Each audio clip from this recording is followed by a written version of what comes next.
This is the longest jump ever made in the World Rally Championship, 278 feet. That's nearly the length of a football field.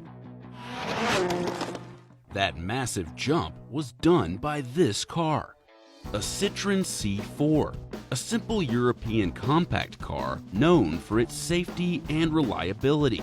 But how do you send an average economy car into orbit and safely back down again? You transform everything that makes it an average car. The first important difference between rally cars and road cars is a more aerodynamic design that makes flying through the air a whole lot easier and safer. Let's compare a rally car like Hyundai's i20 WRC model and the automaker's i20 compact car that it's based on. Besides both being built on the same steel shell, one screams race car, while the other screams new parents. But those eye-catching additions aren't just for show. Once the i20 takes flight, its aerodynamic additions make sure it comes back down as soon as possible and on its wheels. This requires creating downforce, the downward vertical force on a car that keeps it glued to the ground. In a sport like IndyCar racing that takes place on a smooth, flat tarmac, creating downward force is important for simply giving racers more grip in tight corners. But in rallying, where there's constant elevation changes on loose gravel and snow, downforce keeps cars from flying off the track. To generate downforce, rally cars like Hyundai's i20 WRC are fitted with sloped carbon fiber wings throughout the body. While most obvious is the 6-foot-long one in the back, there are also small wings positioned over the wheels. These are known as dive planes. Although they may be a different size and shape, their function is the same. As the car drives forward at high speed, it has to cut through air. High-pressure air forced under the car creates an upward force on the vehicle known as lift. The wings counteract this lift with downforce. Incoming air forced over the car is slowed down and pushed upward by the wings. The equal and opposite reaction is slower moving high-pressure air now pushing the car downward. This is the downforce needed to keep the car properly balanced. This downforce is especially useful for jumps. In a rally car that constantly finds itself in the air, having plenty of downforce to stay level and coming straight back down on all four wheels is especially important. Just ask driver Petter Solberg, who lost his rear wing in the 2005 Rally Finland. But even if you can send a car flying into the air level and straight down on all four wheels, it means nothing if that car doesn't have a suspension that can handle the landing. That's why the suspension that ends up on a WRC rally car looks nothing like what you'll find on your typical road car, especially the dampers. On a regular road car, every time your car bounces over a rough surface or hits a nasty bump, the intense energy and vibrations on your wheels are absorbed by a large coil spring. But while those springs are great at absorbing energy, they need something in the way to keep them from bouncing back uncontrollably, like a trampoline. That's where dampers come in. Positioned inside the spring, they're made up of a long telescopic body with a piston and oil inside. As the spring compresses during a heavy bump, so does the damper, and that piston slides down through the oil. As the spring bounces back, the damper is what keeps it under control. The oil slows down the piston's return and converts that energy into heat.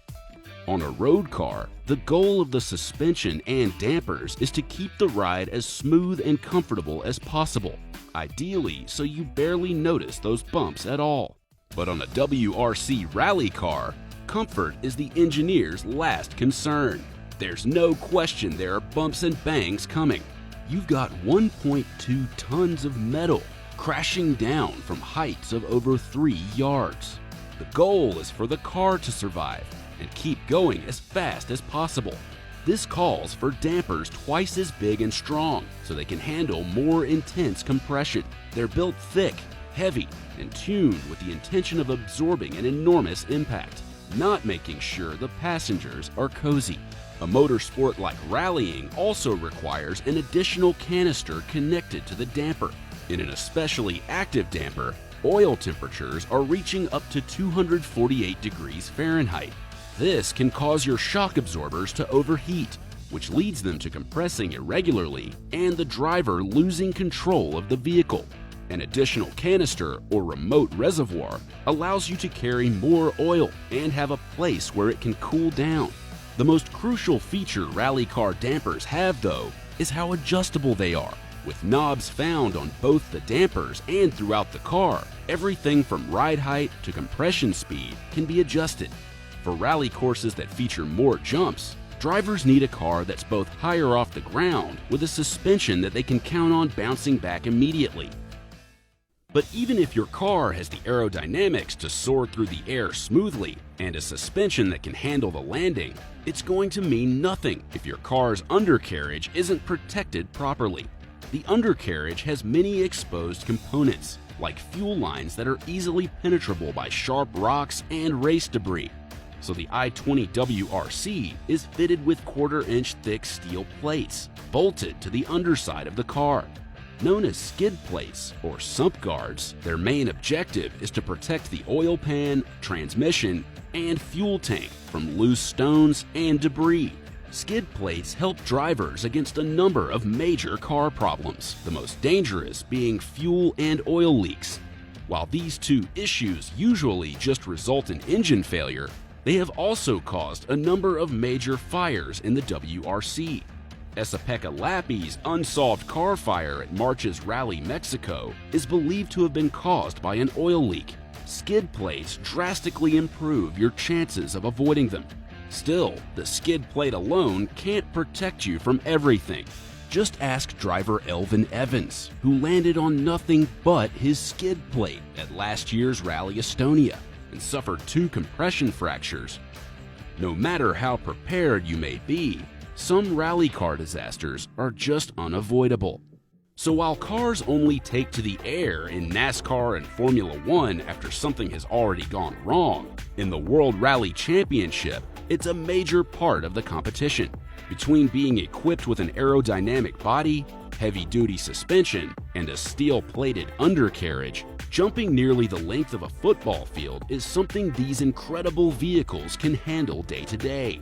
While they may be based on compact cars that can barely handle a pothole, the right kind of engineering can transform them from family vehicles into high-flying tanks.